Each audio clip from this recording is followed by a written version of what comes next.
we have two Phillips screws here and here, what we need to remove.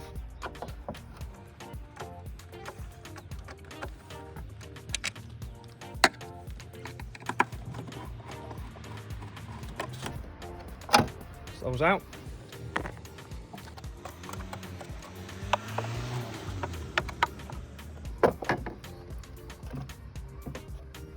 Underneath we've got the bulb holders, what just twist and pull out.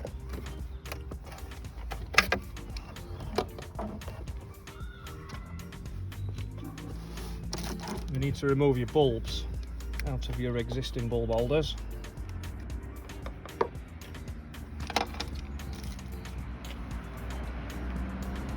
Now what we need to do is insert the bulb bayonets into the original bulb holders.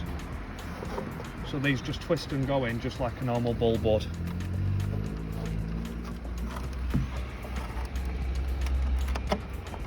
And then the bulb holder just locks into the light unit.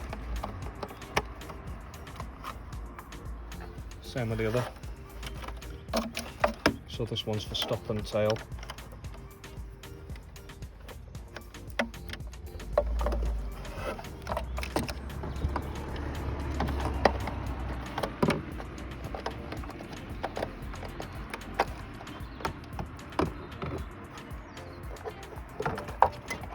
The lamps have got two locating lugs here, just to locate it into the body of the car.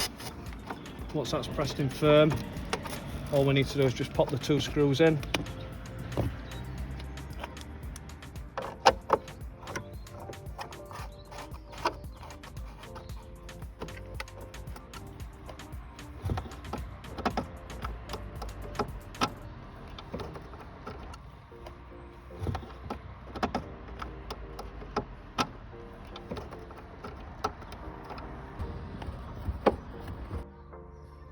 Right, let's see what they look like.